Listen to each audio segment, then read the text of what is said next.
It started with a blink. One moment, everything was as normal as it had ever been: bills unpaid, grocery store lines, slow internet.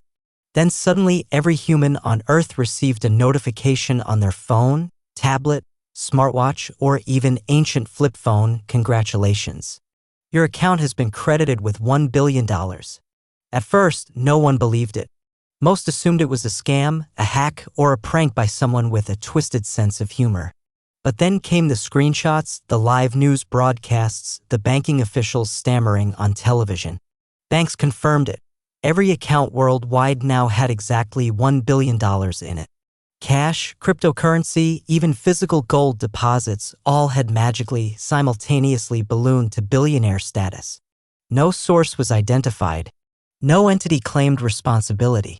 It just happened. The immediate reaction was, predictably, chaos disguised as euphoria. People screamed in the streets. Families cried with joy. Social media imploded with declarations of quitting jobs, buying islands, and finally affording avocados without guilt. Overnight, the world became a billionaire's playground. Car dealerships were emptied. Airlines couldn't keep up with private jet requests. Luxury stores were raided not by thieves, but by legitimate billionaire customers with real-time balances to prove it. For the first few hours, it felt like a dream. But then the cracks appeared. Small ones at first. A woman in New York tried to buy a croissant and was told the bakery had no more staff, they'd all quit. A man in Tokyo attempted to call a taxi, but there were none. The drivers had left their keys in the ignition and walked off. Teachers vanished from classrooms. Surgeons walked out mid-operation. Delivery services shut down. Why work when you had $1 billion? By the end of day one, money was meaningless.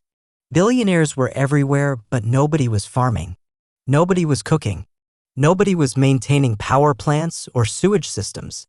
There was no incentive to serve when everyone was sovereign. A loaf of bread that morning cost $3. By sunset, it was going for $300,000 if you could find anyone willing to bake it. By day 3, the world was a ghost town with gold-plated window dressing. Abandoned Lamborghinis lined clogged highways. Yachts drifted in harbors with no one left to fuel or steer them. Helicopters hovered aimlessly before running out of gas. Every mansion, every private island, every skyscraper penthouse was filled with people who had all the money in the world, but no power, no food, no water, no Wi-Fi. Wealth had become a virus. And everyone was infected. Small enclaves began to form. People who realized too late that community mattered more than capital started rebuilding.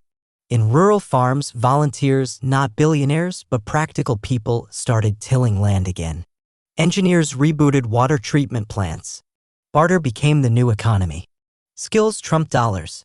A plumber who could fix a system was worth more than 100 billionaires with diamond watches. A midwife became more valuable than any banker. What emerged was a strange new order. The people who had never been rich, who had always fixed cars, raised chickens, taught children, cooked meals, rose in importance. They were the ones who could make life work. The former billionaires, now bloated with numbers in a broken economy, found themselves standing in lines waiting to trade Rolexes for bread. Governments tried to reassert order, but they too had collapsed under the weight of mass resignation. It wasn't rebellion, it was irrelevance. Why enforce laws for people who already had everything? Crime didn't increase. There was nothing left to steal. Everyone had the same useless riches. The world had flattened, and in that flattening, it lost all shape. It took years, but eventually, systems began to return.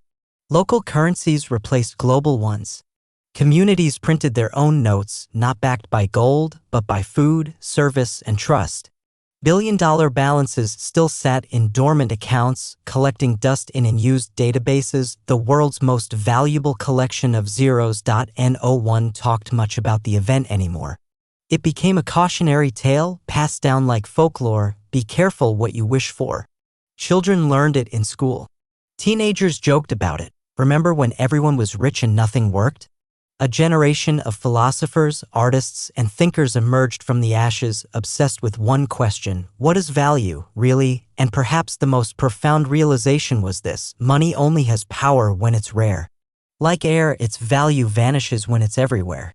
The richest people in the New World weren't those with numbers in a bank, they were those who knew how to grow carrots, build a roof, heal the sick, or teach a child to read. In the end, humanity didn't need a reset button.